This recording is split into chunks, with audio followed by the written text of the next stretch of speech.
Et on va s'intéresser maintenant à une vraie tendance aujourd'hui en France, c'est d'avoir un comportement écolo. Nous sommes de plus en plus nombreux à trier nos déchets, nous sommes de plus en plus nombreux également à utiliser des ampoules à économie d'énergie. Mais vous allez voir qu'il existe d'autres astuces toutes simples pour protéger la planète. Laver son linge à 30 degrés, bien ranger son frigo et surtout acheter de l'électroménager écologique. C'est bon pour la planète mais également pour votre porte-monnaie. Découverte avec Alexandra Lahuppe. Julie habite à Paris. Elle est comme beaucoup de Français, elle a adopté au quotidien des gestes simples pour moins polluer. Donc voilà, j'utilise des ampoules à économie d'énergie. J'utilise des produits écologiques, notamment pour les lave-linges, la vaisselle. Puis évidemment, je trie mes déchets. Et cette jeune femme est même écolo jusqu'au bout de son aspirateur. Ça, c'est mon dernier achat, donc c'est un aspirateur écologique. Les sacs sont biodégradables, ils consomment 30% d'énergie en moins qu'un aspirateur classique.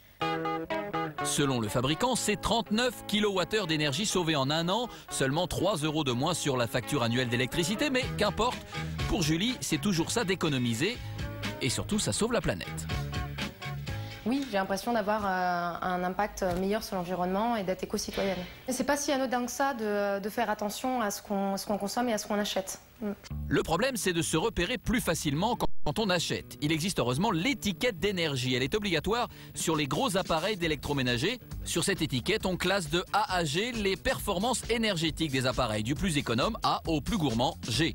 Gaëlle Guerive travaille pour une organisation de défense de la nature. Elle va nous aider à nous repérer. Alors, en priorité, sur une étiquette énergie, il faut regarder évidemment la consommation énergétique, donc savoir s'il est classé en C, B, A, A+, voire A++ dans certains cas. Et enfin, la consommation en eau qui est là, qui vous donne donc les produits qui vont tout simplement consommer plus ou moins d'eau. Voilà. Et vous allez le voir, les économies réalisées grâce à cette étiquette sont loin d'être anecdotiques. Entre un appareil de classe A, le moins polluant, et un classe C, pas de grosse différence de prix. En revanche, le classe A consomme 3 fois moins d'énergie et sur la facture, ça fait la différence. Sur une année, on peut estimer que vous allez économiser à peu près 100 € si vous achetez une machine classée A par rapport à une classée C. Donc une machine qui est à peu près à 500 €, si vous économisez 100 € par an, vous l'avez amorti en 5 ans, tout simplement. Acheter des appareils écologiques, c'est donc bon pour le porte-monnaie, mais il faut aussi adopter les bons gestes. Yves Kapler est conseiller en environnement. Nous lui avons demandé de rencontrer Barca, une maman de 2 enfants qui habite à Fontenay-sous-Bois en région parisienne.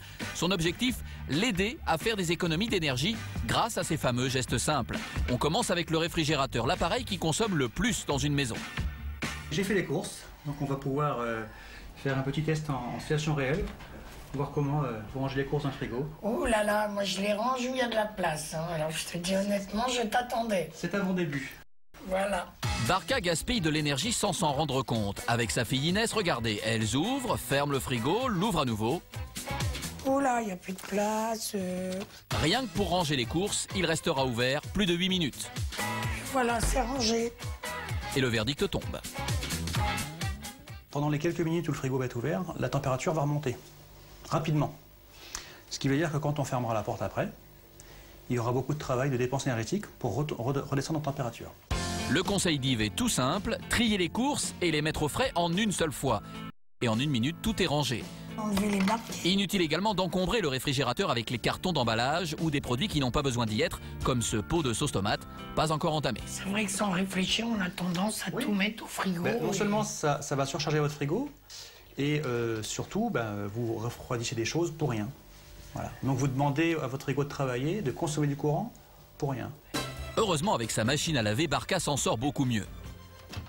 Voilà.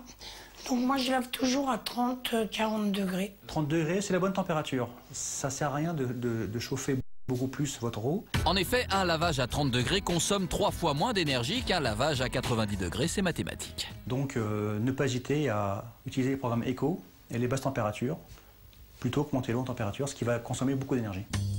Au fond de sa cuisine, Barca cache un lave-vaisselle, un cadeau offert il y a 2 ans, mais qu'elle n'utilise jamais. On entend ça consomme pas, donc du coup je ne l'ai pas mis en fonction. Je lave à la main.